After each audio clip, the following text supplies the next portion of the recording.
Sejam bem-vindos, vocês todos, ao canal São Dois Jotas, Conhecendo o Saber. Em nome da Razão e do Conhecimento, agradecemos a sua presença. Se vocês não estivessem aqui, nada disso estaria acontecendo.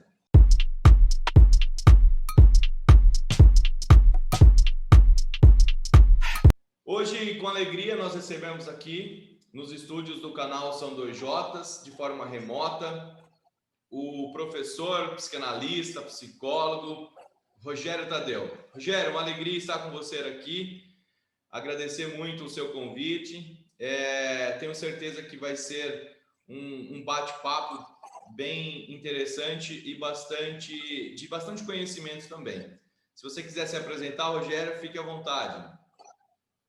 Obrigado, bom dia a todos. Obrigado, William. É sempre uma honra, um prazer estar aqui com você, poder ajudar de alguma forma a todos que nos escutam. E, sem dúvida alguma, acredito muito no saber, no conhecimento como forma importantíssima de evolução da humanidade. Então, sem dúvida alguma, é uma grande honra.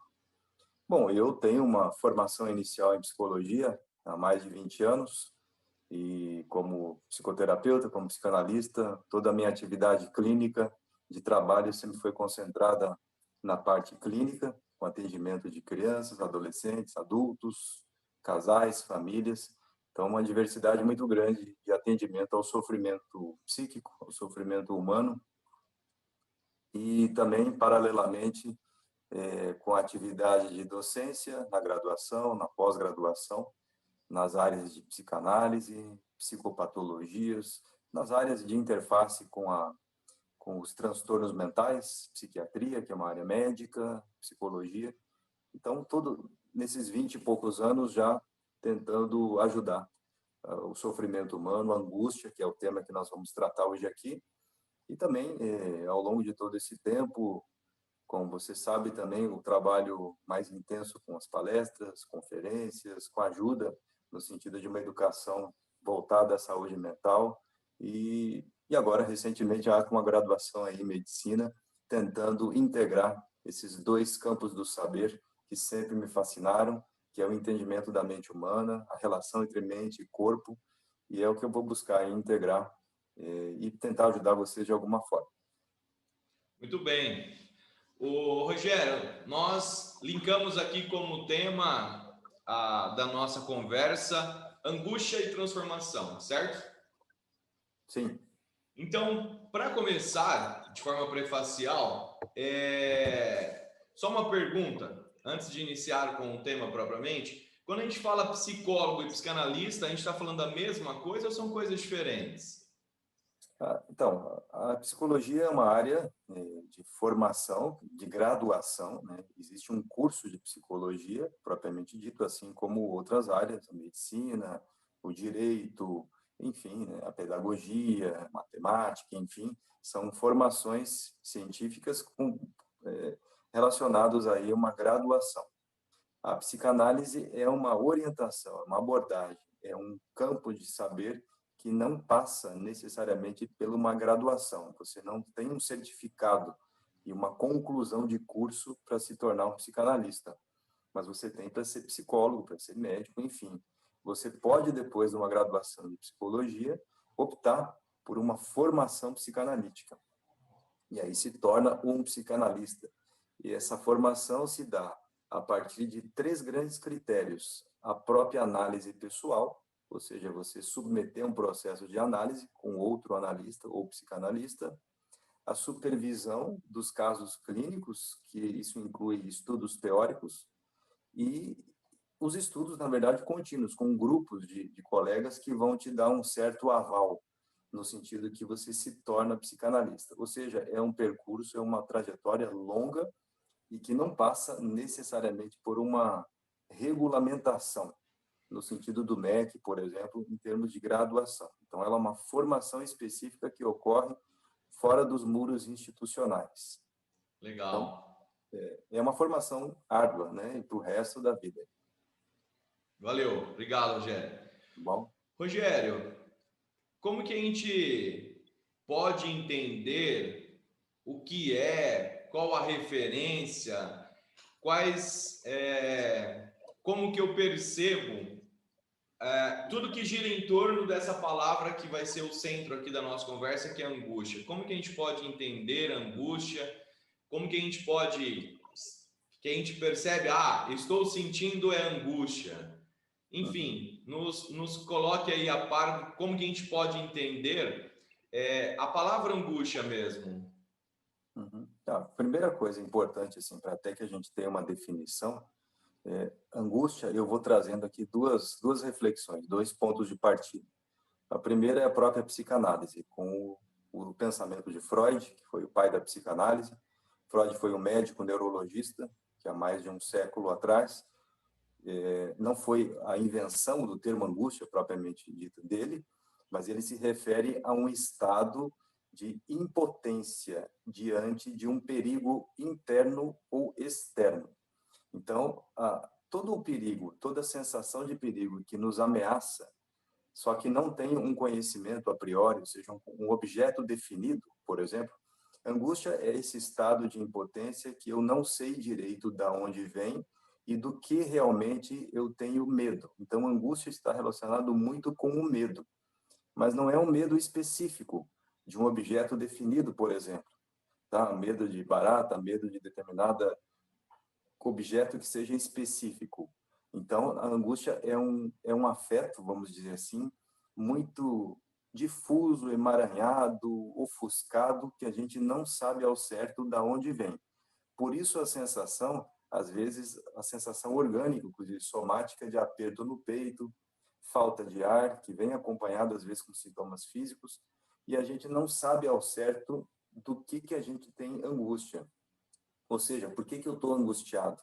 E às vezes a gente acorda angustiado, ou tem um sonho, um pesadelo, ou mesmo uma sensação estranha de inquietação em relação a um perigo que eu imagino, que eu não sei qual é, né? Por exemplo, a Covid-19, toda a situação de pandemia, de incerteza que a gente vive, como você não tem parâmetros para se localizar e não tem uma referência anterior, para ter memória, inclusive, para ter recursos para poder se localizar, este sentimento de impotência é gerador de angústia e que vai ter como pano de fundo, como consequência, vários transtornos, muitas vezes. Ela é uma condição humana, ela é estrutural, ela nos acompanha desde o início da vida até a morte, e nós temos formas de identificar, que seria o ideal, identificar qual é o objeto específico gerador da minha angústia. Mas, a princípio, ela é causadora de impotência, porque justamente eu não tenho claro do que eu tenho angústia. Então, angústia e medo estão relacionados. Então, a primeira coisa importante que já ajuda as pessoas a entender é tentar detectar o gatilho, o sintoma ou o objeto específico que me causa angústia. Por exemplo, a situação, né, fazer uma prova, questão aí da cidade, né, do concurso. Isso. Qual é o medo?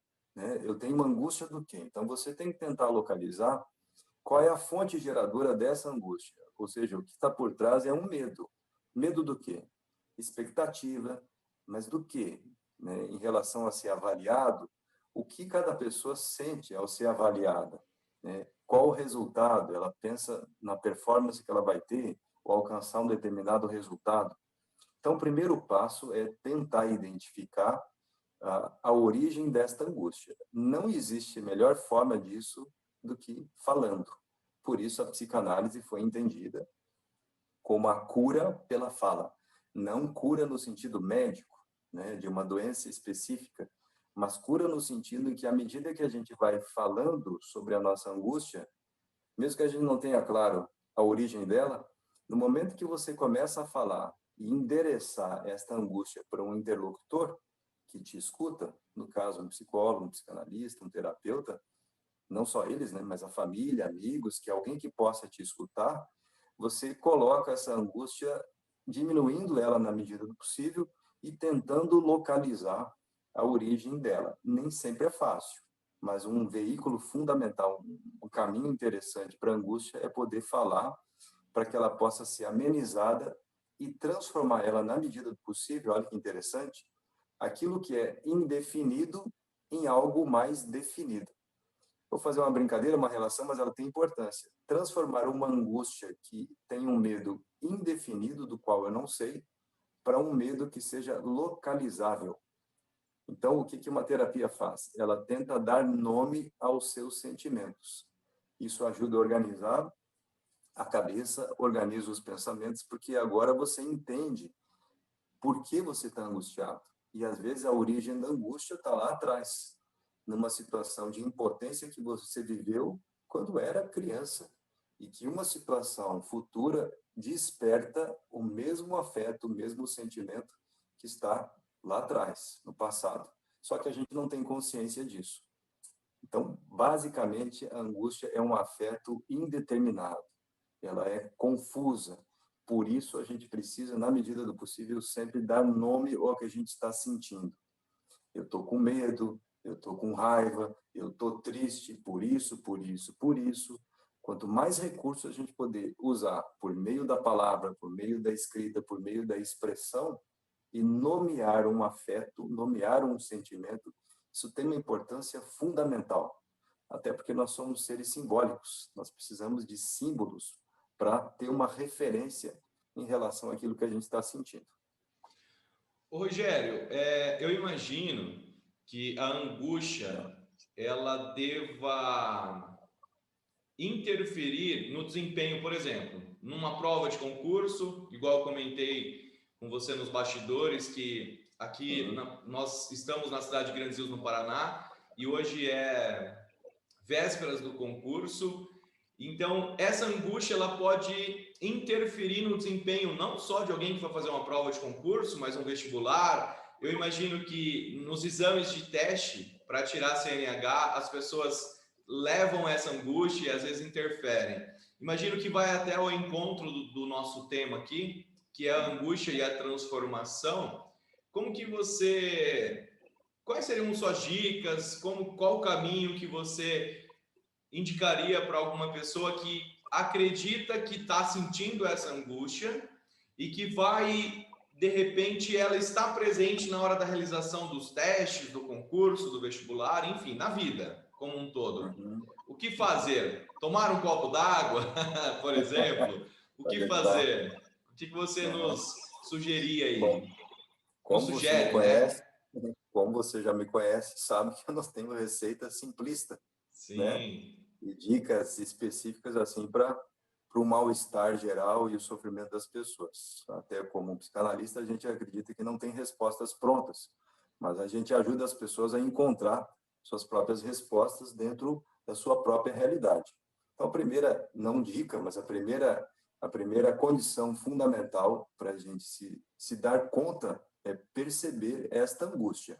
E a percepção da angústia começa muitas vezes com sintomas físicos, como, por exemplo, palpitações, uma alteração cardiovascular, uma alteração cardíaca, né? Uma certa inquietação, uma certa opressão no peito, né? Muitas pessoas parece que sentem a falta de ar e têm a impressão física dos sintomas físicos que percebem aí que elas possam estar angustiadas. Então, nesse sentido, vale a pena ressaltar isso, é detectar e tentar nomear o que a gente está sentindo.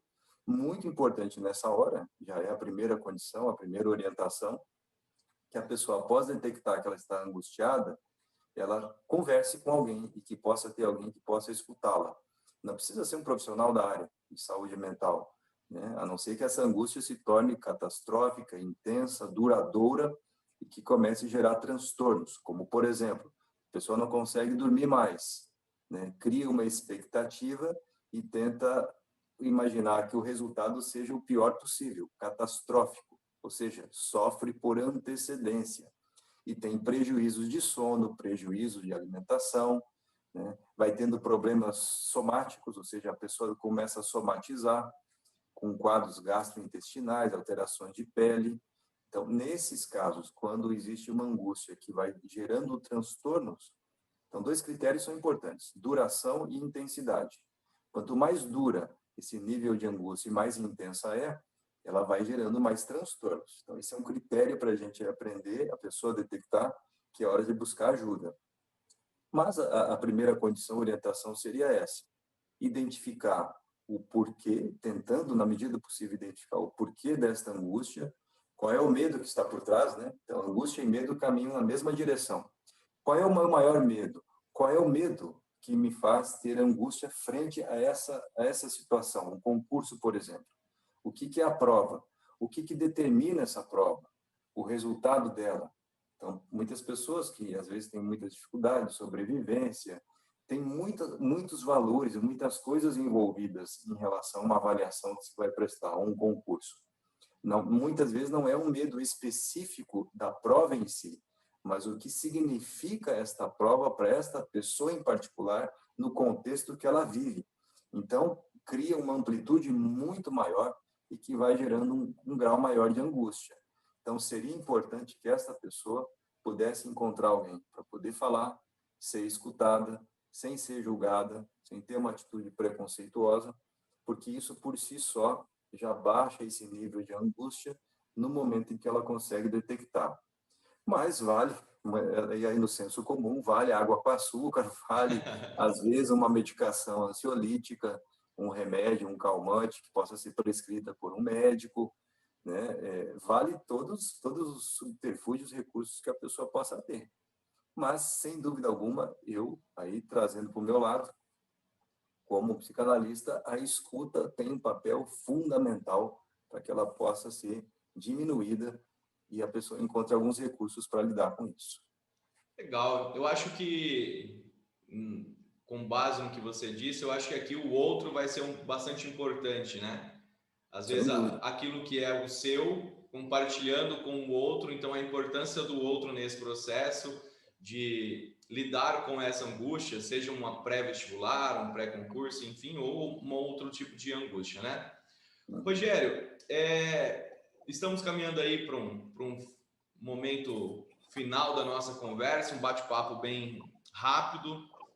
Em poucas linhas, como que você definiria angústia? É possível, em poucas linhas, definir angústia? A angústia está relacionado à impotência diante do fim das coisas. O fim das coisas. Então, toda relação que nos convoca e que nos coloca diante de uma perda, independente de que perda seja, esta sensação de iminência diante de uma perda é provocadora de impotência. Então, e nós começamos a perder desde o momento que a gente nasce. É o primeiro grande desamparo, é a primeira grande separação de um bebê em relação ao corpo da mãe ou de outras formas, mas o primeiro grande susto, o primeiro grande choque e de que as pessoas têm que lidar com uma realidade muitas vezes difícil é aprender esse processo de maturidade e lidar com as próprias perdas, sem dúvida alguma, e aí encontrando a possibilidade de algum ganho, de alguma alegria, mesmo sabendo que a angústia ela sempre vem diante dessa impotência, diante de uma perda, seja de que natureza for. Então, quanto mais uma pessoa tem consciência das suas perdas e aprende a fazer o luto das perdas, chorar, ficar triste, sentir raiva, não querer perder, que é a negação, mas aceitar que as perdas possam existir e não ficar negando essa realidade, é um indicativo do que a gente chama de pessoas que amadureceram emocionalmente. Então, as pessoas mais saudáveis são aquelas que, mesmo com medo, decidem lutar, decidem enfrentar a vida, né, com as suas dores e os seus amores. Mas a angústia é isso, é o medo do fim das coisas. Quanto mais a gente tiver ciência desse medo e ter a permissão para sentir medo, a permissão para chorar, a permissão para sentir medo, vai com medo mesmo, mas nunca negando o medo. Então, essa é uma condição importante. A angústia está relacionada ao fim das coisas. Quanto mais ciência a gente tiver, mais medo de enfrentá-la a gente tem. E você, como psicanalista, sugestões frente a essa angústia, só para revisando aqui o que conversamos, a sugestão seria as sugestões, Falar. né? Sempre falar sobre os seus medos, falar sobre a sua angústia, ter a permissão para sentir raiva, permissão para sentir tristeza, permissão para chorar, numa sociedade que não permite, numa sociedade que finge o maior tempo possível que a gente pode estar bem o tempo todo. não é verdade. Então, a permissão para a criança sentir, a permissão para o adulto, para o adolescente, a permissão para sentir medo, né? Então, o medo é importante porque o medo é prudência, né? Então, o medo, ele é prudência. Excesso de medo paralisa, mas o medo nos ajuda a ter um parâmetro de um perigo que é real ou não. As pessoas corajosas têm medo. A coragem não é a negação do medo. A coragem é a consciência do medo e decidir ir além, junto com o medo, para encontrar um resultado melhor. Então, coragem e medo andam juntos nesse sentido. Tirar o medo é imprudência. E pessoas imprudentes morrem cedo, porque correm riscos. Então, um pouco de medo é fundamental para que a gente possa avaliar uma situação de perigo. Como, por exemplo, uma prova, um concurso, para cada um pode gerar medo, porque é algo que eu não conheço. Então, na cabeça de cada um pode ser um perigo, real ou imaginário. Para nossa mente, pouco importa. Sendo real ou não, a mente vai sofrer as mesmas consequências e o corpo de uma interpretação diante de uma realidade que, às vezes, é muito perigosa para cada um. Mas a dica é essa: fale sobre o que a gente está sentindo e encontre um interlocutor que possa escutá-lo de uma forma acolhedora, empática, sem qualquer tipo de julgamento. E Isso é só para importante. finalizar, é importante, né? O que é frescura para mim não é para o outro. O que é trauma para mim não é para o outro. Então, cabe sempre uma atitude de não julgamento em relação à dor do outro. Qual é a maior dor do mundo? Sempre é a minha, sempre é a sua. Sempre nós vemos o mundo a partir da nossa própria perspectiva. Então, é muito difícil julgar alguém que sofre por antecipação, porque não é possível a gente se colocar no lugar do outro. A gente tem a empatia, que é uma qualidade fundamental e que ela exige sensibilidade para tentar se colocar no lugar do outro e tentar imaginar como o outro se sente. Mas do ponto de vista psicológico, do ponto de vista orgânico, inclusive, do ponto de vista até cerebral, é impossível você saber o que eu sinto e é impossível saber o que você sente. Por quê? Porque biologicamente, né, teu cérebro, tua mente, tua história fazem você perceber esta realidade da qual eu não participo, mas eu posso me aproximar dela, tendo empatia. Muito bem. Rogério, gostaria de agradecer em nome de todos do canal São Dois Jotas, um canal que está se iniciando aí os trabalhos, e dentre os objetivos do canal São Dois Jotas é conhecermos o saber, é falarmos sobre o conhecimento, e hoje tivemos a honra de tê-lo aqui, psicanalista, professor Rogério Tadeu, autor de algumas obras que vou deixar aqui na descrição do vídeo, Rogério. Vou deixar os seus contatos de rede social, do YouTube.